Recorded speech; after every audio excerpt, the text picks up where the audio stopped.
Saudações alunos, eu sou o professor Alberto Veras e hoje analisaremos a tutela coletiva do consumidor em juízo. A tutela coletiva deve ser compreendida como uma espécie de tutela jurisdicional formada por um conjunto de normas processuais diferenciadas presentes no processo coletivo e voltada à proteção de determinadas espécies de direitos materiais. O CDC tem importantes dispositivos nos títulos 3 e 5 destinados ao processo coletivo e prevê que qualquer direito difuso ou coletivo pode ser objeto de tutela coletiva. O CDC também estendeu aos direitos individuais homogêneos a tutela por meio do processo coletivo, como capítulo 2, título 3, inteiramente destinado a regulamentar essa tutela. Em seu artigo 81, o CDC determina que a defesa coletiva será exercida quando se tratar de interesses ou direitos difusos, assim entendidos para efeitos do CDC, os transindividuais de natureza indivisível, de que sejam titulares pessoas indeterminadas e ligadas por circunstâncias de fato, interesses ou direitos coletivos, assim entendidos para efeitos do CDC, os transindividuais de natureza indivisível, de que seja titular grupo, categoria ou classe de pessoas ligadas entre si ou com a outra parte por uma relação jurídica base, e interesses ou direitos individuais homogêneos, assim entendidos os decorrentes de origem comum.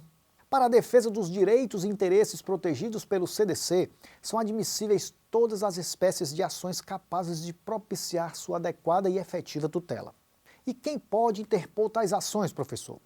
Conforme o CDC, são legitimados concorrentemente o Ministério Público, a União, os Estados, os municípios, o Distrito Federal, as entidades e órgãos da administração pública, direta ou indireta, ainda que sem personalidade jurídica, especificamente destinados à defesa dos interesses e direitos protegidos pelo CDC, e as associações que incluam em seus fins institucionais a defesa dos interesses e direitos do consumidor.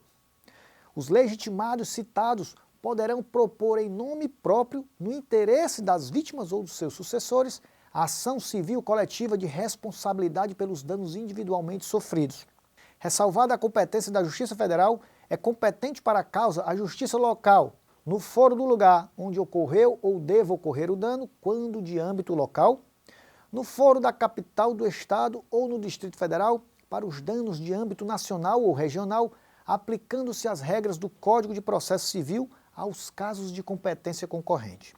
A execução poderá ser coletiva, sendo promovida pelos legitimados, de que trata o artigo 82 do CDC, abrangendo as vítimas cujas indenizações já tiveram sido fixadas em sentença de liquidação, sem prejuízo do ajuizamento de outras execuções. A execução coletiva será feita com base em certidão das sentenças de liquidação, da qual deverá constar a ocorrência ou não do trânsito em julgado.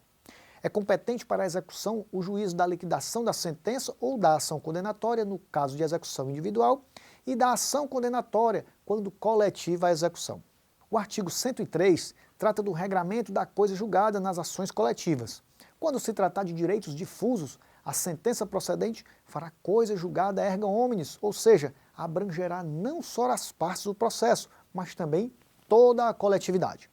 O mesmo ocorre quando for improcedente o pedido, salvo-se por insuficiência de provas. A pendência de ação coletiva que possa vir a ser favorável ao consumidor não impede a propositura de uma ação individual, por meio da qual o consumidor busca a tutela de seu direito individual. Assim, as ações coletivas, previstas nos incisos 1 e 2 do parágrafo único do artigo 81, não induzem litispendência para as ações individuais. Conforme previsão do artigo 104 do CDC, se o autor da ação individual não requerer no prazo de 30 dias a suspensão da sua ação individual, não poderá se aproveitar do resultado da ação coletiva. O dispositivo legal ainda prevê que o termo inicial da contagem desse prazo será a ciência nos autos da ação individual do ajuizamento da ação coletiva.